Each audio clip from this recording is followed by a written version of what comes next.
Hey everyone, in today's video I'm going to show you how I use a stock plugin in Pro Tools. I use the gate setting to gate all my drums, my snare, my kick, my toms. In this video I'm just going to show you how I set up the gate to gate the snare, the actual real snare.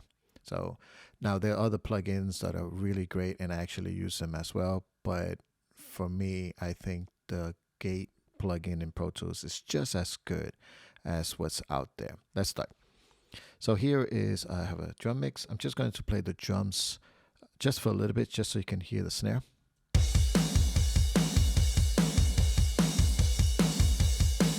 All right, so there's a snare bottom, there's some samples there, there's some verbs there, but let's just focus on the snare top by itself. So let's just bypass all the plugins that I have and let's just listen to it.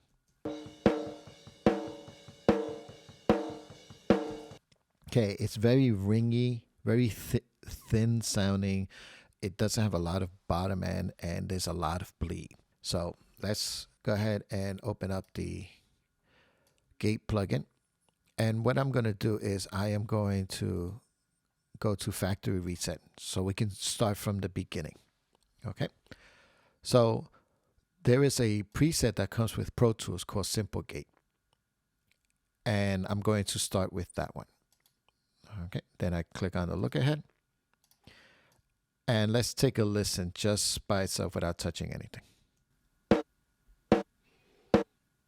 All right, it's really gating out the snare. So let's start first with getting a good balance here. So what I like to do is I like to try to raise it as low as I can to where the bleed begins to happen. Not the opposite. I've seen some that they raise it up right where the transient of the snare is, but what happens is that it begins to choke it. So let's take a listen.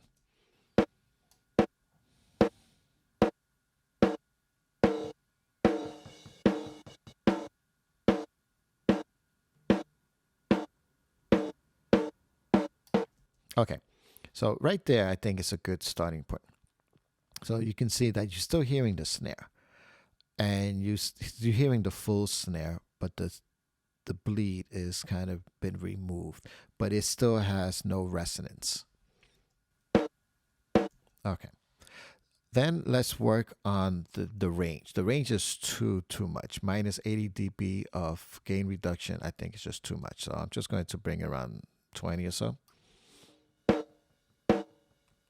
Pretty much sounds the same, just a little, you hear a little bit more of the tail as opposed to where it was on 80. So I had it about maybe 20, around 20 or so. But what's really going to make this sound great is the release. And I like to use about 400 to 500, sometimes 600, depending on how I want this snare to ring out. So let's just start bringing this up.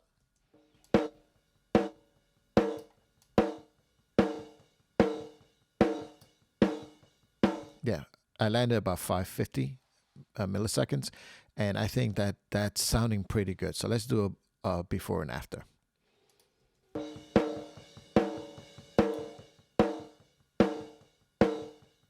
So you hear the kick is gone, you hear the hi-hat also, and some of the cymbals is gone too. And that's about it. There's really nothing else. Like I said, this is simple. It's very easy. I do this on kick. I do this on toms as well. You really don't need the other plugins that are out there. If you use Pro Tools and it comes with Pro Tools and it's a really simple plugin, free.